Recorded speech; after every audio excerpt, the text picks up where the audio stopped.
This is a video about how to turn your boring raft into a shred-ready moving machine. This is a 9.5-foot air tributary and downriver frame components. I'll also be adding a 6-foot bimini by Leader Accessories.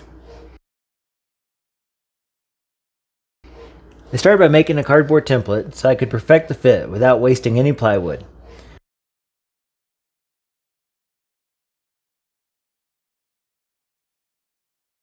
This first fit could have been good enough, but I wanted a cleaner look, so I tried again.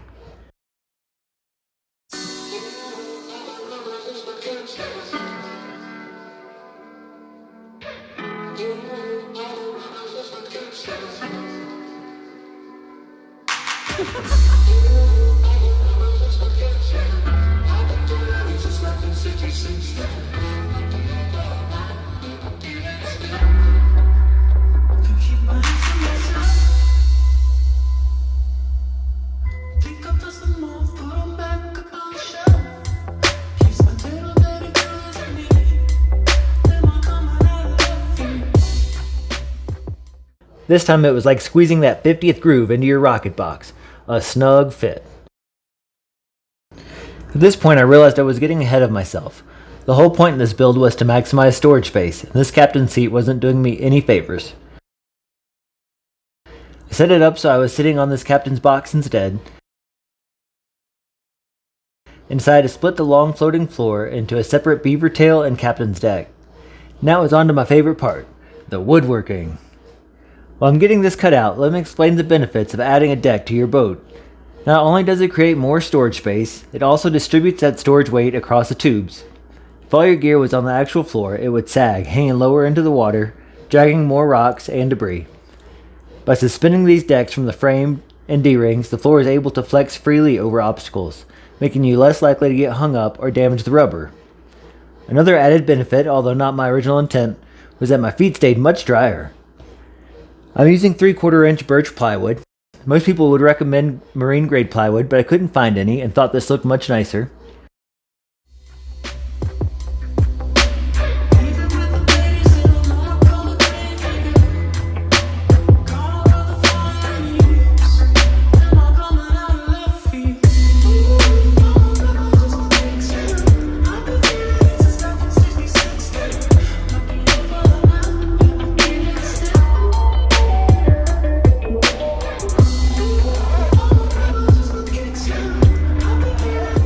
Since this is being attached to an inflatable, it's very important to round over all the edges and the corners. I added some stain for good looks, and on to building the side rail decks. I wanted to leave access to the frame fittings in case they ever worked themselves loose or needed adjusting. It may not have been necessary, but in the end, it's a sweet fit.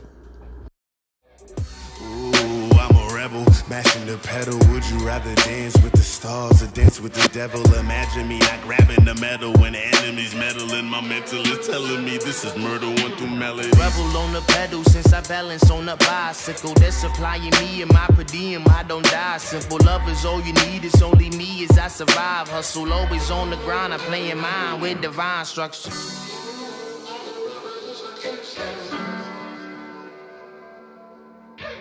Ooh, I'm a rebel, mashing the pedal. Would you rather dance with the stars or dance with the devil?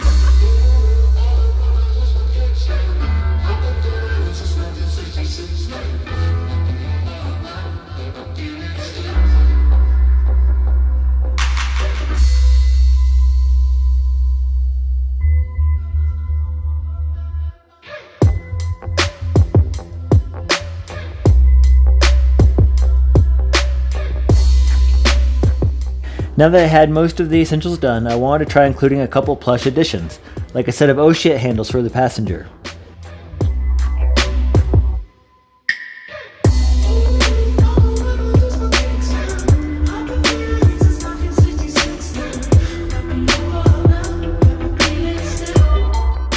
When I went for the dry fit, I realized that I cut the hole too big, as I dramatically demonstrate here, making it an entrapment hazard. Luckily, it was an easy fix on my table saw.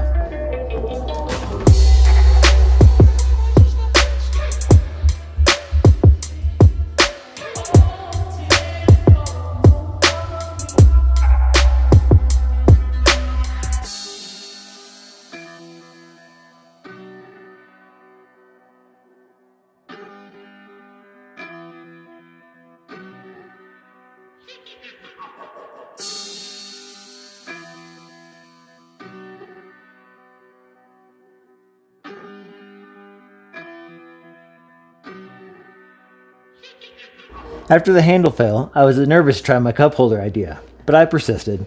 I placed the hole directly over the tube so the beverage recesses a few inches and rests on top of the tube. It's tits. I honestly wish I would have added one on each side for the passenger and the captain. I didn't film how I finished these decks, but after the stain dried, I added a layer of epoxy resin for waterproofing and several layers of polyurethane for UV resistance. After one season, it's holding up like a champ. I will recoat it with fresh poly once a season for maintenance, and it should last us a very long time. With the drought getting worse out west, this tiny boat has allowed us to get on more river trips and raft further into the season. How much gear can this little boat carry? Our longest trip was a 2-person, 1-boat self-support trip for 5 days down the lower San Juan River in Utah. If you want to see this boat in person or even take it for a spin, invite us on your next river trip. Happy boating, you dirty hippies.